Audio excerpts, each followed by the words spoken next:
Right, quite a wordy question, but a ball is thrown vertically upwards with a speed of 5 meters per second from a height of 2.5 meters above the ground level. As the ball returns downward, it is caught at the starting position. Find A, the time taken for the ball to reach its maximum height. B, find the maximum height of the ball above ground level. And then how long is the ball in the air and for what is its speed when it is caught? Okay, so we got 2.5 meters from the ground, so this is the ground level. Here we got the ball, it's going to be thrown upwards, it's going to come back and it's going to be caught at this level. Here at this particular point, the initial velocity is 5 meters per second. The acceleration which is acting downwards will be minus 9.8 meters per second squared. So we take downwards as acting as negative and upwards as positive. We've got V at the maximum height will be 0 because it will hit 0 and then start to come back down. So using V is equal to U plus AT to find the time taken at the maximum height, V is equal to 0 meters per second. Then 0 will be equal to 5 plus, substituting the minus 9.8 in with brackets, times t. Rearranging, we're going to get minus 5 is equal to minus 9.8 t, and therefore t will come out to be 25 over 49 seconds. Using the negatives will sort of cancel out. So the maximum height reached will be at t is equal to 25 over 49 seconds. Now we've got to find the maximum height of the ball above the ground.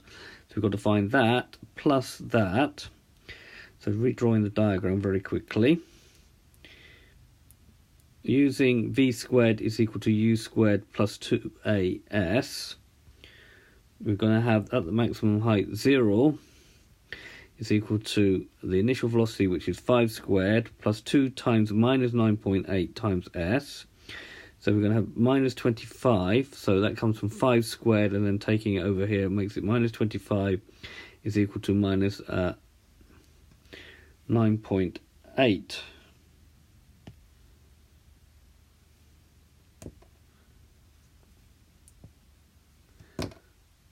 Sorry, 2 times minus 9.8 is minus 98 over 5s. And therefore s will be 5 times minus 25 over minus 98.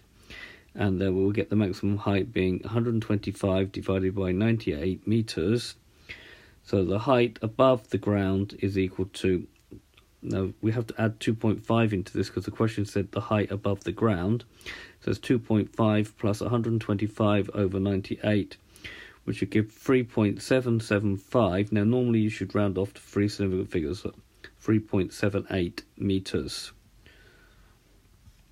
Part C, using S is equal to UT plus a half AT squared. Note the displacement is 0 meters. If it goes up and comes back down, the displacement is 0 meters.